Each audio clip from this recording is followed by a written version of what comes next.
Hopefully you could hear me Okay. good. I'm starting right now. Sorry for the 5 minute delay. We are holding um, the fifth chapter of Hilchas Deus in Sefer Hamada. I see many of you are on, but I don't see people on the screen. I'm assuming you're all listening along. Just So, I'm on by phone I'm only. listening. what? I'm on by phone only. Okay, amazing. Okay, I'm starting to teach now. Um, when I'm done, if there's a few minutes, I'm happy to address any questions that come up. Okay, Okay. the fifth chapter goes like this: Kashem shach chacham nika b'chachmasi. Just as a wise person is recognized with his wisdom, u'b'dayasav, and with his temperaments, b'chachmasi b'dayasav, u'muvlu hamisha adam, he's different than everybody else. Kach tzarich sheyeh nika b'ma'asav. His actions, a wise person's actions, also need to be different. B'ma'achali, in the way he eats, b'mashkei, the way he drinks, u'b'v'iliyasai, and the way he interacts maritally with his spouse, and the way he relieves himself, and with his speech, and the way he walks, and what he wears, and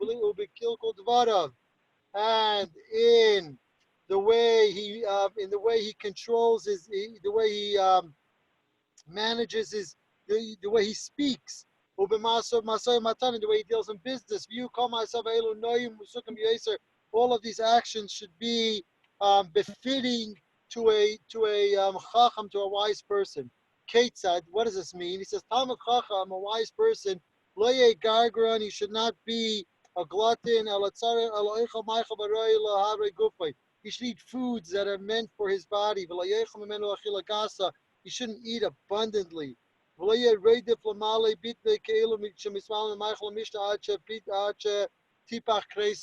shouldn't be like a person, if you want to imagine this, that hits the buffet line and never leaves, just stands on the line the whole time. He should eat enough that he needs to eat. On such a type of person that eats this type of in a coarse way. It says in Kabbalah, it's brought down, V'zeiresi peresh al panechem, I will spread, Zeresi is dung, I mean peresh is dung on your face. Amr Chacham, they explain, these are people that eat and drink and make every day like a feast. Eat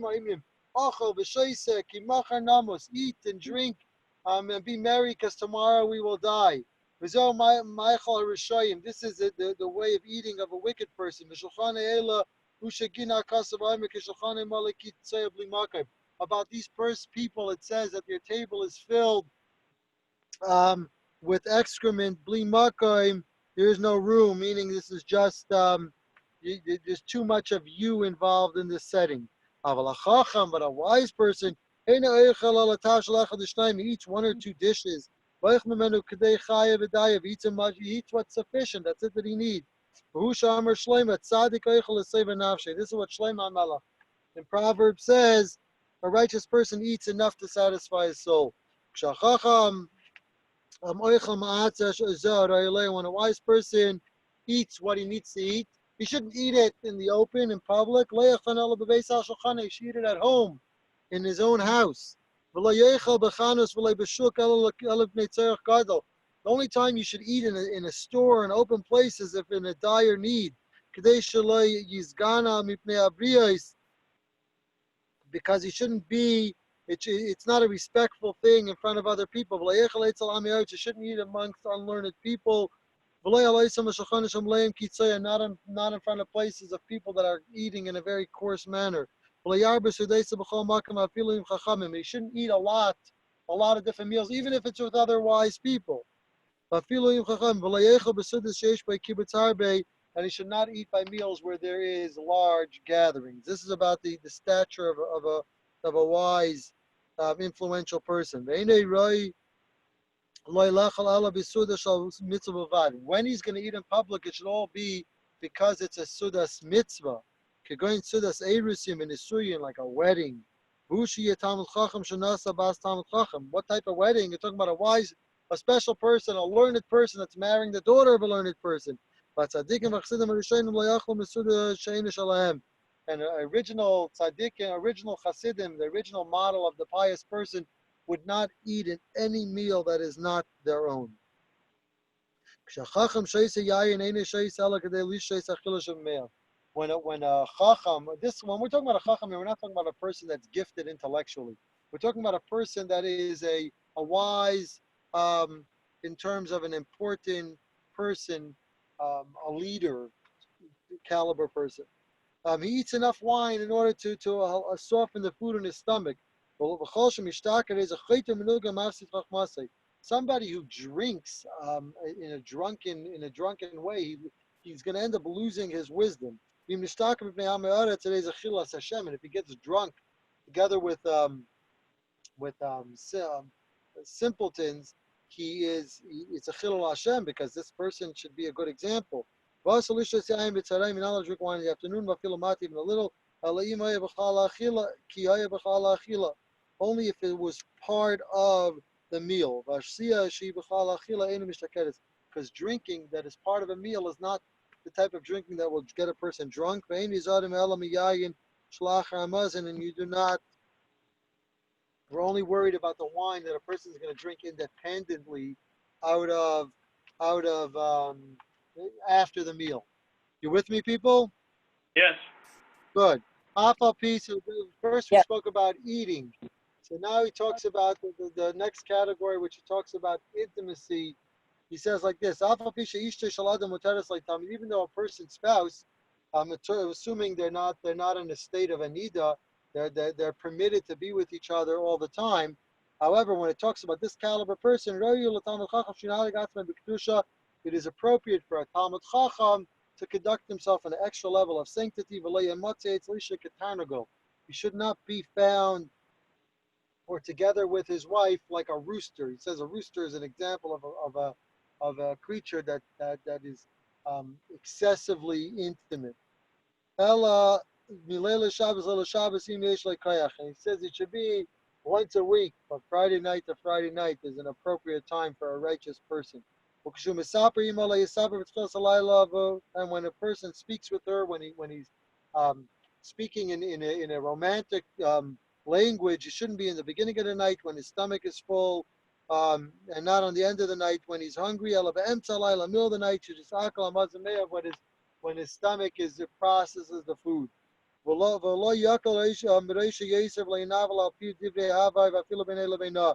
should not be excessively lightheaded. You shouldn't say obscene nonsense with her, even if it's just between him and his wife. It says about this, and he repeats to the man what he has spoken. Any conversation, either between a husband and wife, is something that will be presented in terms of judgment on high. They should not be drunk or lackadaisical or tense. Not even either one of them. She should not be sleeping, obviously. She shouldn't do something against her will. Again, obviously, if she doesn't want. Both of them have to be on the same page, and with joy. There should be a little, obviously, conversation, and there should be a jokingness enough.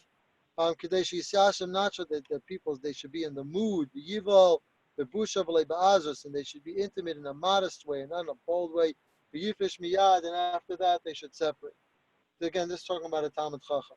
Hey, Kol HaNoeg Min HaGzeh, Lo Yidai Lo Shikad Shatzim V'Taratu V'Sakim De'esav, Ela Sheyiu Lo Yibanim Sheyiu Noim U'Baishanim Ruyim U'Chachma U'Chasidus. Somebody who conducts himself intimately in this sanctified way will not only, it's not only they're bringing sanctity to the moment of intimacy, but they will merit a child, or bring into a soul of fine character, handsome and modest, or worthy of piety and wisdom. Anybody who conducts himself like people that are of not a good stature will end up bringing souls in similar to that. Just a footnote that you will not see in this Rambam, but I know I'm running a little late, but it's important that I articulate this footnote, and that is, people that conduct themselves in certain ways because they did not know better, is not the same as somebody who conducts himself in a certain way when they knew better. So there could be somebody in this class or somebody in another class saying, wait a minute, oh my goodness, I'm terrible, I did this, I did that. If a person did not know better, there's a category in halacha that's called a chinik shenishba, a person that was like on a shipwreck that ended up in a different country with different laws and didn't know what the right thing was. And about those people, it doesn't speak, not only doesn't it speak the same harshness, but it says that the level of a Baal Tshuva brings all of that negative over to the positive side and gives them additional, him or her, additional bracha. Vav.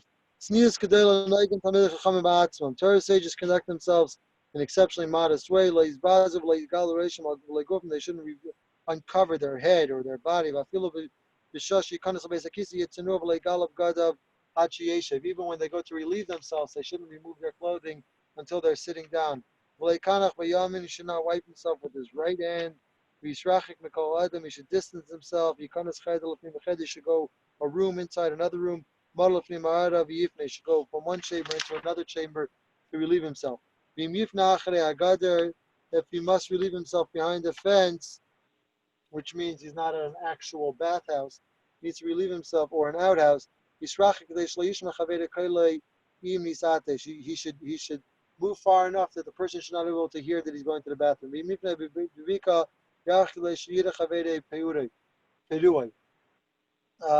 If he has to be in a valley, which means it's going to be open, he should go far away. A person that should not be able to see him in that state. They shouldn't speak when he's relieving himself, even for a great need. The same way you conduct yourself in modesty in the bathroom by day, you have to do it by night, even though nobody can see you. And a person should train himself to relieve himself in the morning and before after dark, so he should not have to go far off, meaning a person should somehow accustom their body that they should not have to relieve themselves when they're around other people. Today we have much more opportunities, obviously, that we don't have to be around other people when if we need to relieve ourselves because the environment is different. A Torah sage should not neither shout nor shriek while speaking like animals. He shouldn't raise his voice. He should speak pleasantly with other people. And speak gently. In addition to speaking gently, he should not care nor to stand at a distance, lest his speech appear like a speech of the haughty. Okay, umaktim shalom l'chol adam kadei sheyehi rucham neichei menu. He should greet every person so that they should be pleased with him. V'danas kol adam l'kaf. He judge every person favorably. You should speak, mention the favorable things about a person and not their negatives or their faults. You should love peace and pursue peace. Again, speaking about a Talmud Chacham, if you feel that what you're saying makes a difference, say it. If it's being accepted. If it's not being accepted, don't say anything. Kate said, do not try to appease or calm down your friend when he's upset, because when a person is upset, they're not listening. You should not question a man about his vow at the time when he's making the vow, until the person calms down. If you don't try to console a person who's mourning a loss when the deceased person is right in front of you,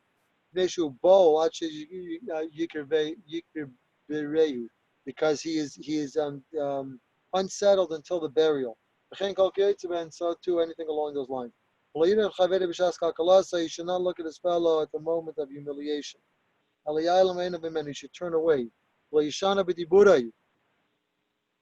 not distort facts. He should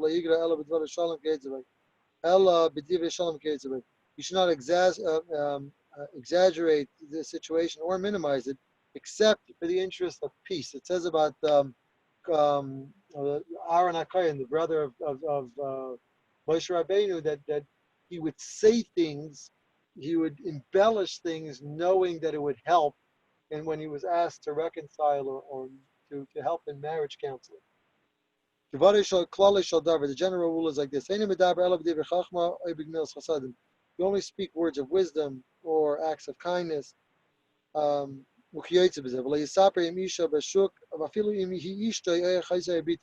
should not speak to a woman in the marketplace, even if it's your own wife or sister or daughter, meaning that the way you conduct yourself with people that are closest to you in public is important. You don't say it's my spouse so I can act or conduct myself in any way I want.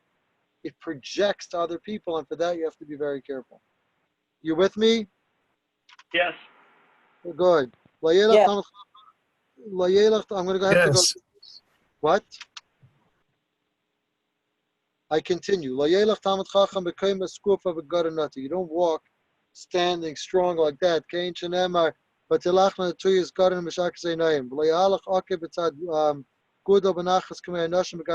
However, you should not walk short step, like toe to heel, quick steps, like those of the proud.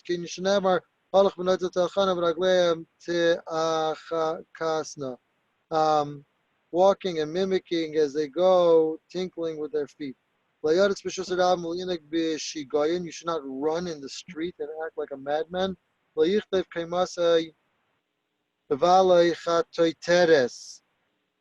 Rather, he should cast his eyes downward and stand. You should walk.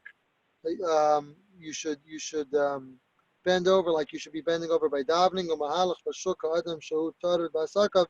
You should walk in the market like a person who's busy, meaning you're a little down, not walking in a very haughty way. In the way a person walks, you should be able to be evident. Is this person a wise person or not?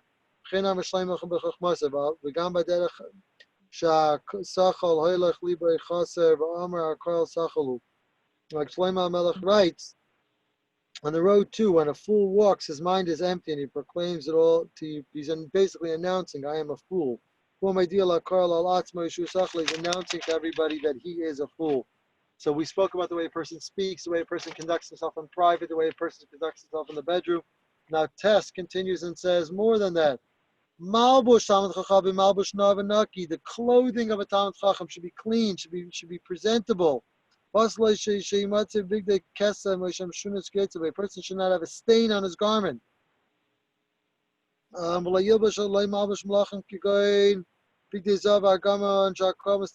shouldn't wear clothing that attract attention, like noble gold or fancy clothing. You shouldn't wear pauper's clothing because then you're being disrespectful to the Torah. You should wear nice, presentable clothing. You shouldn't be able to see the person's clothing. You shouldn't wear sheer clothing that you could see through it. You can make big depiction of kalam b'yesher like the very sheer clothing, that linen clothing that they wore in Egypt.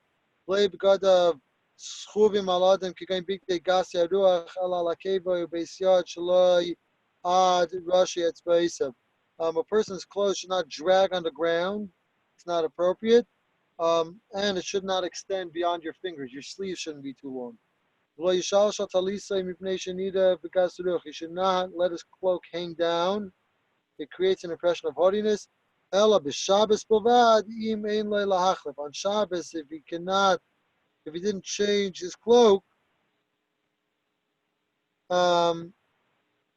which means he says over here, in deference to Shabbos, it is to wear clean garments. One's weekday outfit should be different than on Shabbos. If one does not have a change of clothing, he should let his cloak hang down to differentiate between. That's why on Shabbos you're allowed. In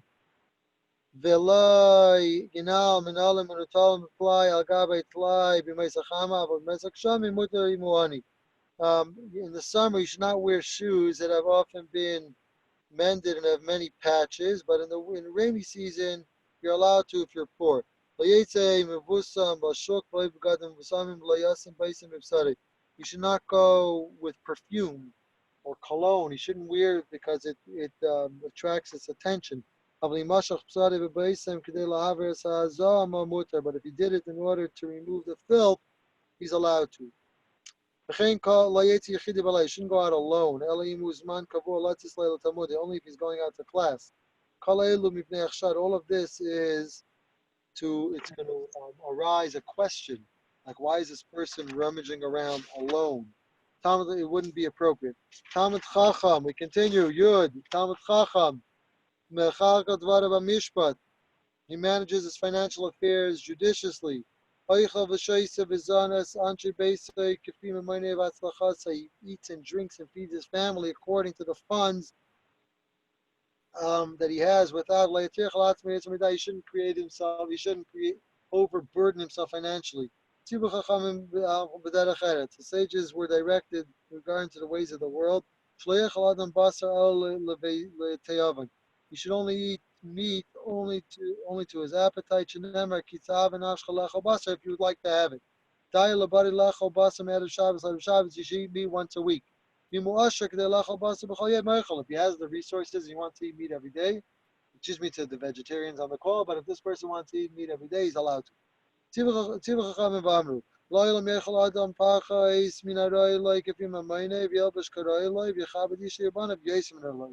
like this. The Chachamim said like this: a person should eat a little less than he needs. He should wear the clothing should match his stature, and he should provide for his wife and children more than he has.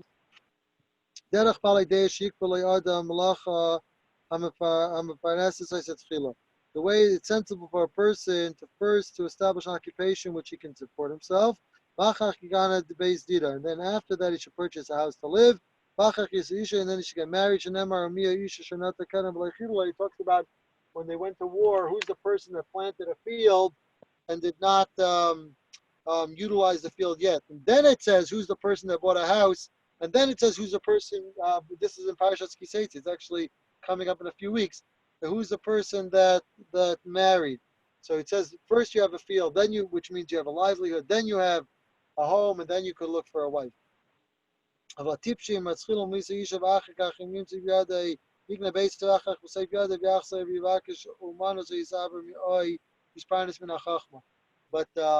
person who does it the wrong way is first gets married, then looks for a house, and then is trying to figure out what in the world am I going to do for a job. And then and that's what it says in the Klalais when the rebuke of the Jewish people. It says Isha Ta'are Bayis Tivna Kerentita. What's going to happen is you're first going to get married, then you're going to build a house, then you're going to look for a job. Your actions are going to be upside down. You're not going to be successful. That when it talks about in Shmuel, that David was thoughtful in all his undertakings, Hashem was with him. Yud Beis. A person is not allowed to renounce ownership and consecrate everything, give everything away, and then become a burden on society. You shouldn't sell his field to buy a house. You can't. A field constantly reproduces. You don't give up a revenue stream to buy a home. You shouldn't do business with the value of your house. You don't mortgage your house for your business. But you do sell trinkets or movable objects to be able to buy real estate.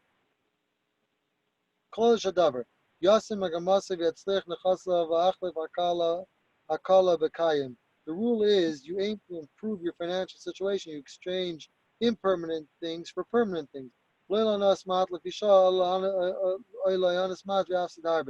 don't say, oh, what's going to feel good now? You look longer term. You think conservatively. The business of a sage is one that has to be honest and in good faith. When a no is a no and a yes is a yes. He's stringent on himself in his accounting. He's very careful in the way he deals and what he takes from other people. First, he pays for the purchase immediately. He does not act as a guarantor.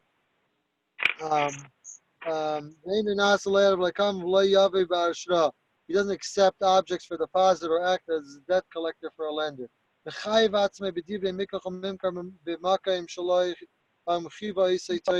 He accepts obligations in a place even when the Torah does not give him that obligation. So he should be able to hold by his words. He shouldn't change it. If others have obligated to him by law, he goes to great lengths. He goes to great lengths in order to be able to forgive them and take care of them. He